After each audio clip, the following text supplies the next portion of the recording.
अस्सलाम वालेकुम। वालेकुम सलाम। सेफ्टी भाई, आज हमें कन्फाइंड स्पेस की रिक्वायरमेंट बताएं। अच्छा, कन्फाइंड स्पेस की जो रिक्वायरमेंट्स है ना, उसमें सबसे पहले होता है कन्फाइंड स्पेस एंट्री परमिट होना चाहिए आपके पास।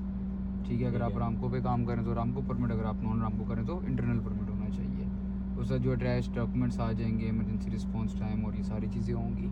फिर कन्फाइंड स्पेस में जब आप साइट पे आ जाते हैं तो उसमें सबसे पहले जो कन्फाइंड स्पेस के अंदर जाएंगे, कन्फाइंड स्पेस एंट्री कार्ड्स होने चाहिए, एंट्रेंस जो होंगे। ठीक है। उनके बाहर जो उनको मॉनिटर करेगा वो कन्फाइंड स्पेस स्टैंड बाई होना चाहिए, वो लाजमी है। उसके पास कन्फाइंड स्पेस लॉग होना चाहिए जिस पे वो मेंशन करेगा कौन बंदा किस टाइम पे इंटर हुआ है, और टेम्परेचर के अकॉर्डिंग वो उनको टाइम देगा कि 20 मिनट्स का आप काम करो, फिर वो जॉब रोटेशन उसमें करेगा।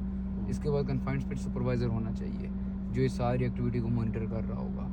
और जो बहुत इंपॉर्टेंट चीज़ें इन सबसे पहले आपने करनी है वो आपने ये गैस टेस्टिंग करनी है कि अगर कन्फाइंड स्पेस में आपने काम करना है तो 19 से 23 के दरमियान में ऑक्सीजन होनी चाहिए, 19% 23%। अगर 23% से इंक्रीज़ करिए ऑक्सीजन तो किसी भी सूरत में आप काम नहीं कर सकते। 19 से कम में तो यू कैन यूज़ काबा।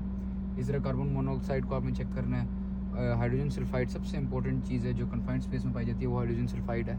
उसको आपने लाजमी चेक करना है कि हाइड्रोजन सल्फाइड नहीं होना चाहिए। उसकी रीज़न ये है कि हाइड्रोजन सल्फाइड जो है वो साइलेंट किलर भी उसको कहते हैं। उसकी स्टार्टिंग में तो रोटन एग जैसी स्मेल होती है, लेकिन जिस टाइम पे आपको वो इफ़ेक्ट करने लग जाती है तो फिर आपकी जो है ना स्मेल सेंस है वो कम हो जाती है, बिल्कुल ज़ीरो हो जाती है, अबाउट ज़ीरो हो जाती है। तो उसकी वजह से आप उसको स्मेल भी नहीं कर सकते और वो ऐसा ऐसा आपको किल करना शुरू कर देती है। तो कन्फाइंड स्पेस में ये बड़ी इंपॉर्टेंट चीज़ें होती हैं। Entrance, stand by man, supervisor, gas monitoring, ये 5 स्टेप्स जो हैं वो सबसे इंपॉर्टेंट चीज़ें हैं।